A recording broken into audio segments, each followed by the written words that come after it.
Hi guys! Welcome sa enginerdmath channel. Sa video na to ay tuturo ko sa inyo ang more theorems on triangles. So kung gusto niyo itong matutunan, just keep on watching.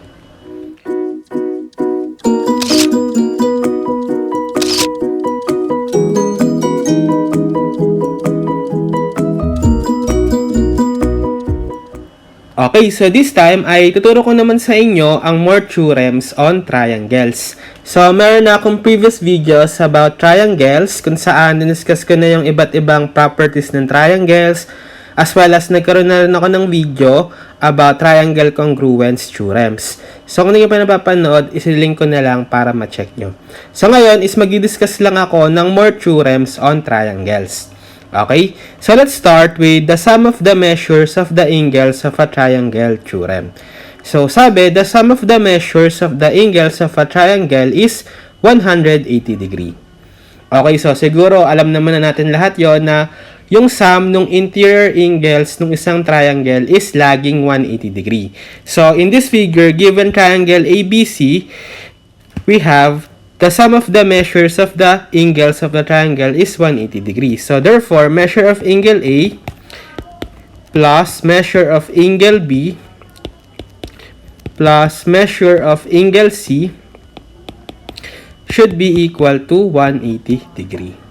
Okay, so yun lang yung the sum of the measures of the angles of a triangle theorem. Next, we have the Isosceles Triangle theorem. So, if two sides of a triangle are congruent, then the angles opposite them are congruent. Okay, so naturo ko naman na sa inyo kung ano yung isosceles triangle. So, ito ay triangle na merong two congruent side. So, sabi, if two sides of a triangle are congruent or isosceles triangle nga siya, then the two angles opposite them are congruent.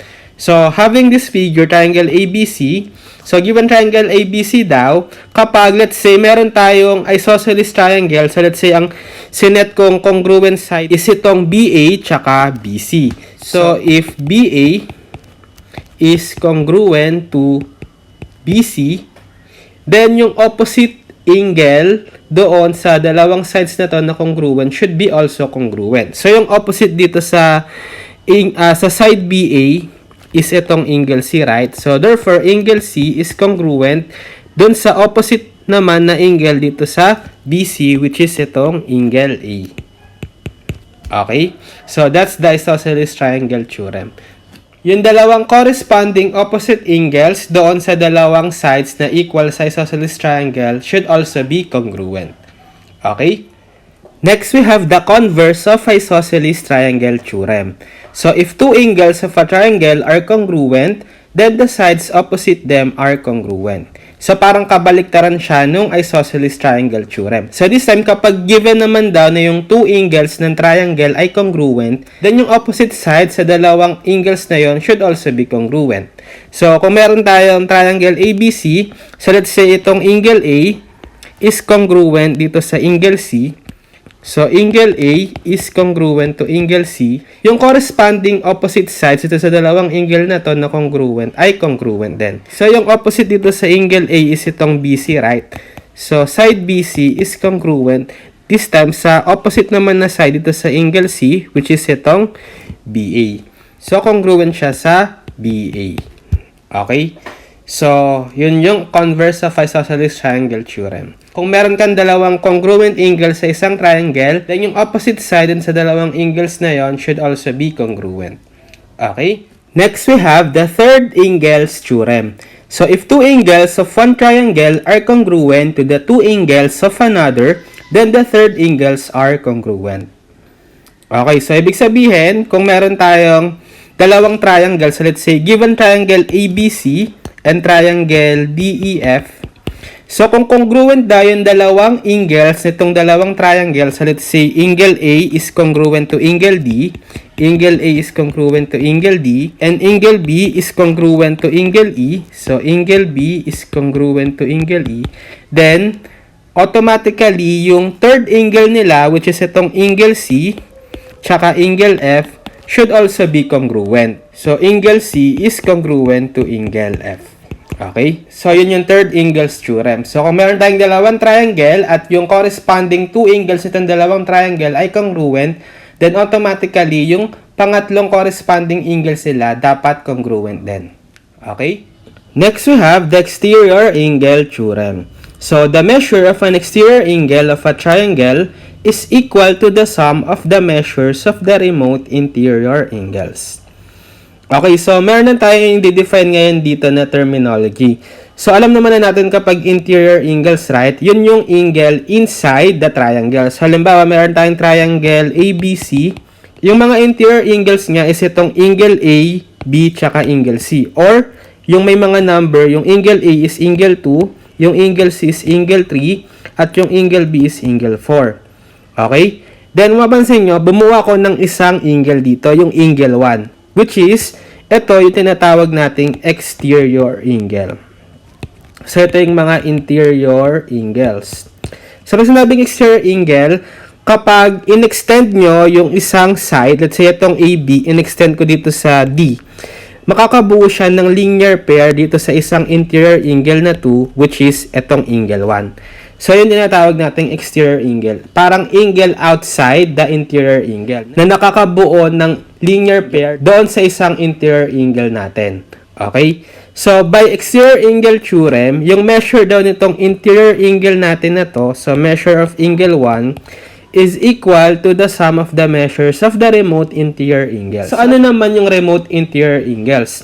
So, this time, ito yung dalawang angle sa triangle kung saan hindi nagpo-form ng linear pair doon sa kino-consider nating exterior angle. So, kung yung angle na nagpo-form sa exterior angle 1 is 2, ano pa yung dalawang remaining angle ng triangle? Itong angle 3 tsaka angle 4. So, yun yung tinatawag na remote interior angle nitong angle 1. So, therefore, equal yung angle 1 sa sum ng remote interior angles niya na 3 at 4. So, measure of angle 3 plus measure of angle 4 is equal to measure of angle 1. So, take note na dahil sa triangle ay meron tayong tatlong angles, meron din tayong tatlong exterior angle. So, let's say for angle 3, pag in-extend natin itong side na to, magkakaroon tayo ng exterior angle, let's say itong angle 5. And then, yung remote interior angle niya is itong angle 2 tsaka angle 4. Same as ito naman sa angle 4, pag in-extend natin itong side na to, magkakaroon siya ng exterior angle, let's say angle 6. And then yung remote interior angle niya is itong angle 3 at angle 2. Okay? Next we have the triangle midline theorem. So sabi, the midline of a triangle is parallel to the third side and is half as long. Okay, so define natin kung ano ba yung midline. So let's say meron tayong given triangle ABC dito. Etong DE, so segment DE is called the midline. So bakit? Kasi kapag midline, binabisect nitong segment yung two sides ng triangle. So let's say itong point D, binabisect niya itong AB. So therefore, equal itong AD sa DB. As well as itong point E, binabisect niya naman itong side BC. Ibig sabihin, E is the midpoint of BC or BE is equal to EC. And then, kapag dinugtong natin yung segment na yon, itong segment DE, siya na yung magiging midline. Okay? So, therefore, by the triangle midline theorem, sabi, yung midline daw ng triangle is parallel to the third side. So, therefore, itong DE should be parallel to the third side AC. So, DE is parallel to AC and then half as long. So, DE is equal to 1/2 nitong AC na third side. So, ito yung triangle midline theorem. So, kapag meron tayong midline, dapat yung midline is parallel dun sa third side ng triangle at yung length niya is 1/2 ng length ng third side. Okay? So, para ma-illustrate natin yung mga theorems on triangles na discuss natin, ay mag-solve tayo ng examples. For one, we have complete the statements. So for A, if triangle 10 is isosceles with TE congruent to TN, then angle blank is congruent to angle blank. So sige, draw natin. So meron daw tayong triangle TEN. So let's say TEN. Tapos yung TE is congruent to TN. Then angle blank is congruent to angle blank. So dahil isosceles triangle tayo, apply natin yung Isosceles Triangle Theorem na yung opposite angle nila ng TE tsaka TN na congruent sides or yung mga base angles natin, right, dapat congruent din. So, therefore, angle E must be congruent to angle N. Okay, so pwedeng angle E is congruent to angle N. Next, if triangle 6 is isosceles with angle S congruent to angle X, then blank is congruent to blank. So, triangle 6 naman daw, so let's say meron tayong triangle SIX, yung angle S daw is congruent sa angle X. So therefore, by the converse of isosceles triangle, dapat yung side opposite dun sa dalawang congruent angles natin is congruent din. Yung opposite sa angle S is itong IX, tapos yung opposite dito sa angle X is itong IS. So therefore, dapat congruent sila. So therefore, the answer is IS is congruent to IX. Okay? Next, if triangle ONE is an isosceles right triangle with right angle N, then the measure of angle E is blank. Okay, so meron daw tayong isosceles right triangle. Tapos N yung right angle. So let's say meron tayong right triangle ONE. So N is the right angle. So dapat isosceles tayo, so congruent itong dalawang side na to.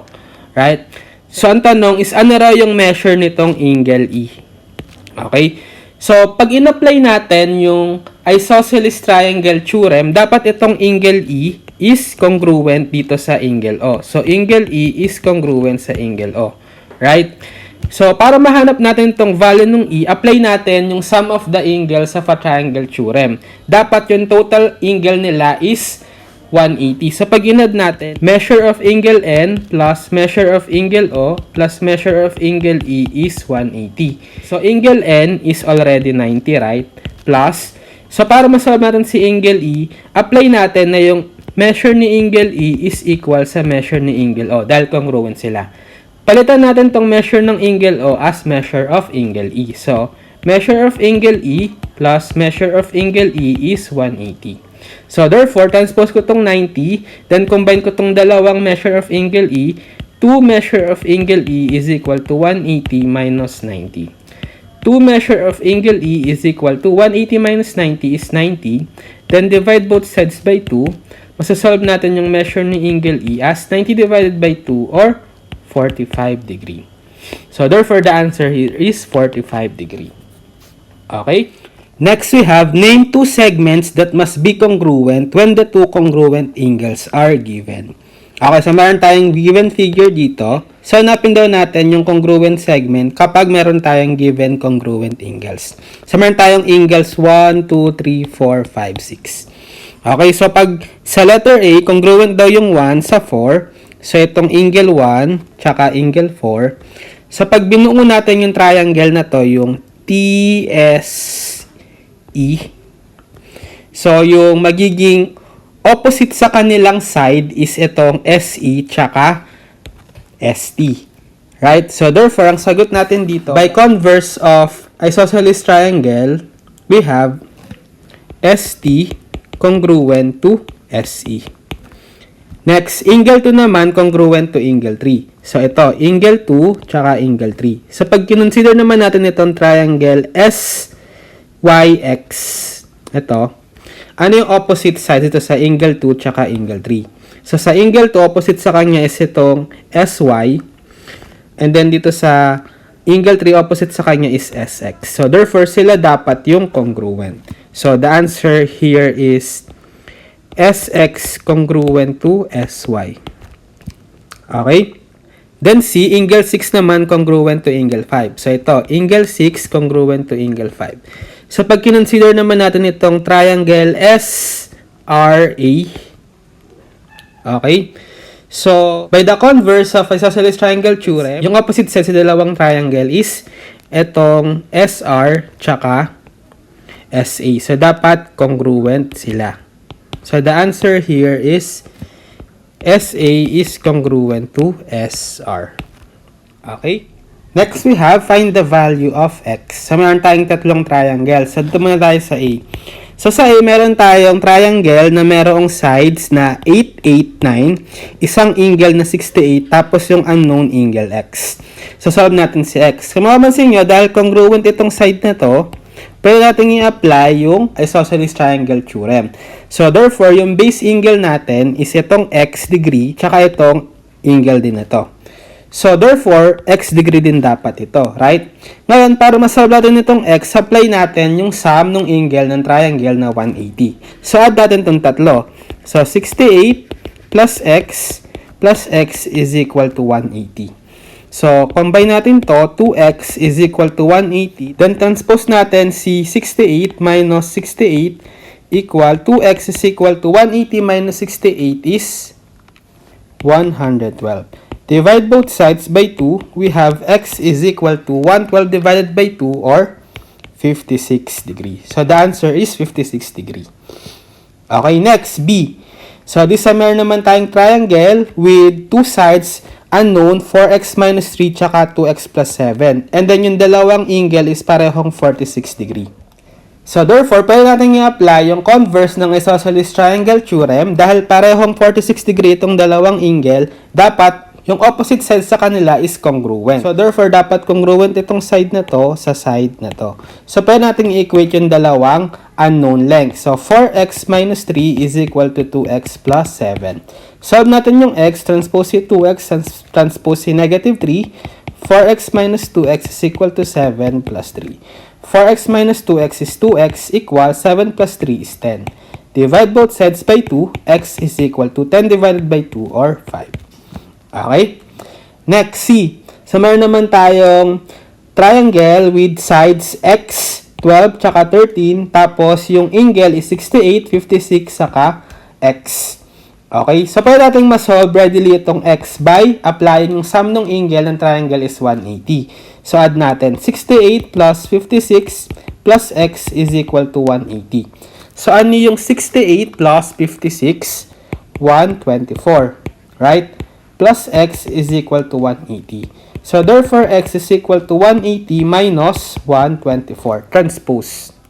So, this is also 56 degree. So, x is 56 degree. So, therefore, congruent pala itong dalawang angle na to. So, pwede natin i-apply ulit yung converse ng isosceles triangle. So, dapat yung opposite side sa angle na to, yung parang 56 is congruent. So, ang opposite sa kanila is itong 12 tsaka x. So, therefore, congruent sila. So, therefore, x is equal to 12. Okay? Next, we have each triangle has 6 exterior angles, 2 at each vertex. The given figure is used to complete the table below. Okay, so may complete daw tayong table given this figure. So, hanapin natin yung exterior angle, adjacent angle, and remote interior angles. So, meron tayong 6 exterior angle dito. Itong angle 1, 2, 3, 4, 5, 6. Sasulat na natin. Angle 1, angle 2, angle 3, angle 4, angle 5, angle 6. So, yung adjacent angle, parang siya rin yung interior angle ng triangle na nagpo-form ng linear pair dito sa bawat exterior angle. So, sa angle 1, yung adjacent angle sa kanya is itong angle A. Right? Sa angle 2 din, angle A. Then, for angle 3 tsaka angle 4, yung parehong adjacent angle na nagpo-form ng linear pair sa kanila is parehong angle B. So, angle B and angle B. Then, for angle 5 and angle 6, yung adjacent sa kanila is parehong angle C. Ngayon, kung i-observe natin yung remote interior angle, so for angle 1, obviously, yung remaining 2 angles sa triangle, so diba angle A, B at C yun, yung angle A, yun na yung adjacent angles. Yung natirang dalawa, yun yung remote interior angles niya. So, angle B and angle C. So, same din sa angle 2, angle B and angle C. Right? Ito. Then, for angle 3, dahil adjacent sa kanila itong angle B, yung remaining 2 angle naman is itong angle C tsaka angle A. So, angle A and angle C. So, same din sa angle 4. Angle A and angle C. Then, last, for angle 5, dahil adjacent angle na si C, yung remaining 2 angle is angle A and angle B. So, yun na yung remote interior angles. So, angle A and angle B. So, same din sa angle 6 na angle A and angle B. Okay? Next, we have solve for the value of x. Okay, so meron tayong dalawang triangles, A and B. So, hanapin natin yung value ng x sa figure. So, dito muna tayo sa A. So, obviously, i-apply natin dito yung exterior angle theorem. Kasi meron tayong exterior angle na 140 degree, tsaka remote interior angles na 46 degree, tsaka x. So, ang equation is yung sum nung remote interior angle, so 46 plus x is equal doon sa measure nung exterior angle na 140.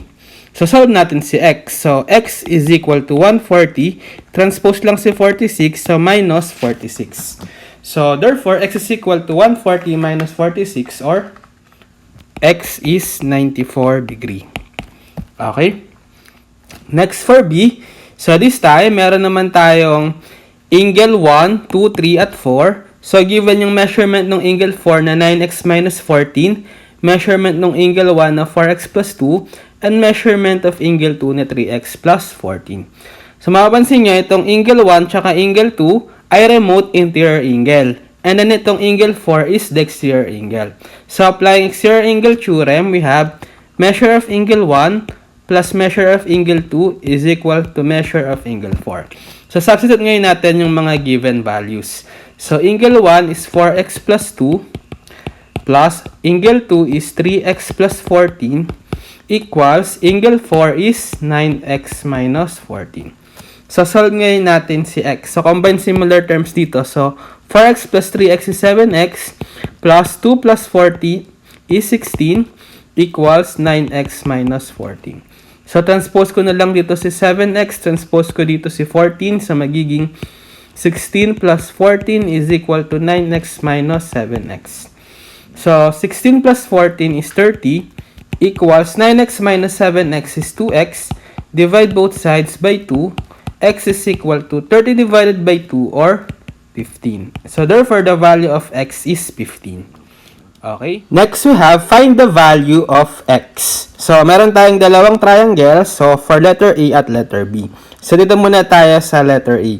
So, sabi, MI is a midline of triangle PYR and MI is 8. So, sabi sa problem na midline daw itong segment MI dito sa triangle PRY. Kasi nga, from the drawing, M is the midpoint of PR and I is the midpoint of PY. Okay? So, MI daw is equal to 8.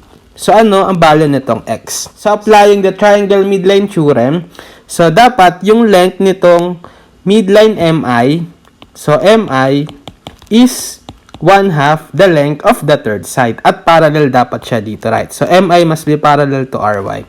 So, sa third side. So, 1/2 RY.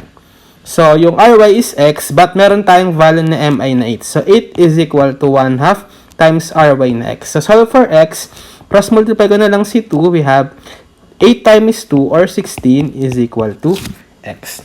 So, therefore, the value of x is 16. Okay? Next for B, so, given daw na segment NY bisects both RI and RA, NY is equal to 2x plus 5, and IA is equal to 5x plus 7.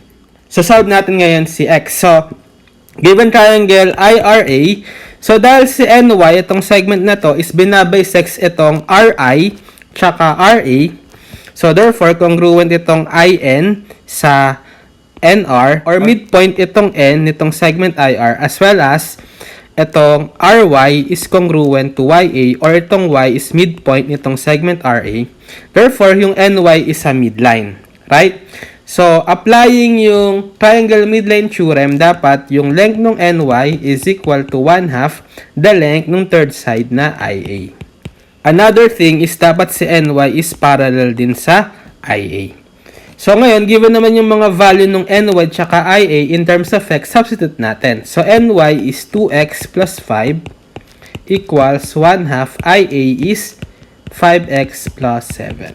So, multiply ko muna tong both sides of equation by 2 para makancel yung denominator.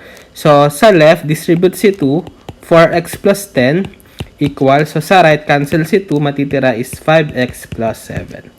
So, transpose ko na lang dito si 4x, transpose ko dito si 7. 10 minus 7 is equal to 5x minus 4x. So 10 minus 7 is 3 equals 5x minus 4x is x. So therefore, the value of x is 3. Okay? Okay, so I think that's it for this video. More theorems on triangles. So sana ay may natutunan kayo sa video na to at maraming salamat sa panonood.